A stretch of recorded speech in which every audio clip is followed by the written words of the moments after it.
भूलभुलैयामधला छोटा पंडित असो, हंगामामधला राजा असो किंवा वेलकम मधला तो अतरंगी अभिनेता, राजपाल यादव यांनी गेली अनेक दशकं आपल्या विनोदाने प्रेक्षकांना पोट धरून हसायला लावलं. पण आज प्रेक्षकांना हसवणाऱ्या या चेहऱ्यावर निराशेचे ढग आहेत. ज्या अभिनेत्याने पडद्यावर आनंदाची कारंजी उडवली, तोच अभिनेता आज तिहार तुरुंगाच्या भिंतींमागे आपल्या आयुष्यातील सर्वात कठीण लढा लढतोय. 9 कोटी रुपयांच्या चेक बाउन्स प्रकरणात राजपाल यादव यांना अखेर 5 फेब्रुवारी 2026 रोजी आत्मसमर्पण करावं लागलं. पण हे संकट नेमकं कसं सुरू झालं? काय आहे ते 15 वर्षांपूर्वीचं कर्ज आणि या कठीण काळात बॉलिवूडमधून कोण मदतीला धावून आलं, जाणून घेऊया या व्हिडिओच्या माध्यमातून. नमस्कार, मी संचारी आकेरकर आणि आपण पाहताय टाइम महाराष्ट्र. राजपाल यादव यांच्या अडचणींची मुळं 2010 सालात दडलेली आहेत. अभिनेता म्हणून यश मिळवल्यानंतर राजपाल यांनी दिग्दर्शनात पाऊल ठेवण्याचं ठरवलं होतं. अता पता लापता या स्वतःच्या महत्त्वाकांक्षी चित्रपटासाठी त्यांनी दिल्लीतील मुरली प्रोजेक्ट्स प्रायव्हेट लिमिटेड कडून 5 कोटी रुपयांचं कर्ज घेतलं होतं. 2012 मध्ये हा चित्रपट प्रदर्शित झाला, पण दुर्दैवाने तो बॉक्स ऑफिसवर सबशेल फ्लॉप ठरला. इथूनच राजपाल यांच्या आर्थिक समस्यांना सुरुवात झाली. कर्ज फेडण्यासाठी त्यांनी दिलेले चेक एकामागून एक बाउन्स होऊ लागले. एकूण 7 चेक बाउन्स झाल्यामुळे हे प्रकरण न्यायालयात पोहोचलं आणि व्याजासह ही थकबाकी 9 कोटी रुपयांच्या घरात गेली. गेल्या अनेक वर्षांपासून हा कायदेशीर लढा सुरू होता. 2018 मध्ये कनिष्ठ न्यायालयाने त्यांना दोषी ठरवून 6 महिन्यांची शिक्षा सुनावली होती. पण त्यानंतर त्यांनी वरच्या न्यायालयात धाव घेत दिलासा मिळवला होता. मात्र कोर्टाने वारंवार दिलेल्या मुदतीनंतरही राजपाल यादव संपूर्ण रक्कम भरू शकले नाहीत.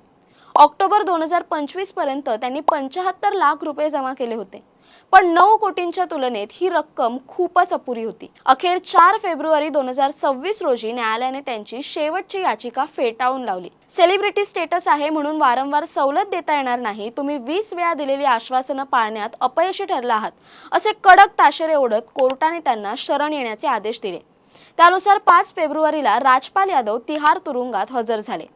तुरुंगात जाण्यापूर्वी राजपाल यादव यांनी व्यक्त केलेली भावना कोणाचंही मन हेलावून टाकणारी होती. तिहार जेलच्या अधिकाऱ्यांसमोर ते भावुक होऊन म्हणाले, सर, माझ्याकडे आता पैसे नाहीत आणि दुसरा काही उपायही नाही.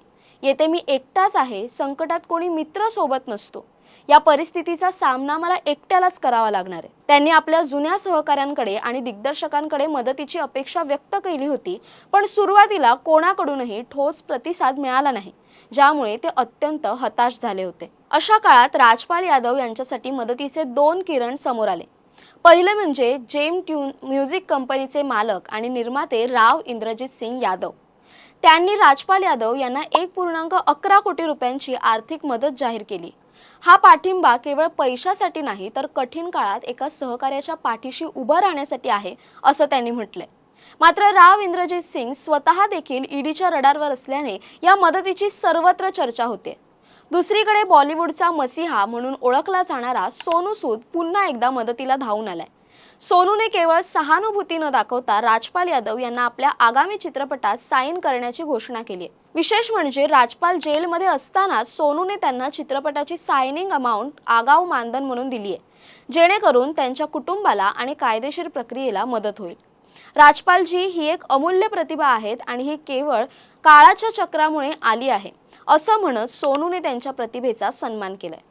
राजपाल यादव यांचं प्रकरण हे चित्रपट सृष्टीतील चंदेरी दुनियेमागचं एक कटू सत्य मांडतं.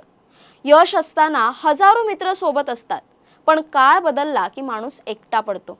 तरीही सोनू सूद आणि राव इंद्रजित सिंग यांच्यासारख्या व्यक्तींनी दाखवलेली माणुसकी राजपाल यांच्यासाठी मोठी उमेद ठरली. 6 महिन्यांची ही शिक्षा भोगून जेव्हा राजपाल यादव पुन्हा बाहेर येतील, तेव्हा प्रेक्षक पुन्हा एकदा त्यांच्या लाडक्या अभिनेत्याला त्याच जोशात मोठ्या पडद्यावर पाहण्यासाठी उत्सुक असतील. तुम्हाला काय वाटतं? राजपाल यादव यांच्या संघर्षात फिल्म इंडस्ट्रीने आणखी मदत करायला हवी होती का? कमेंट्समध्ये तुमची मतं नक्की कळवा. तसेच अशा नवनवीन व्हिडिओसाठी टाइम महाराष्ट्राला सबस्क्राईब करा. धन्यवाद.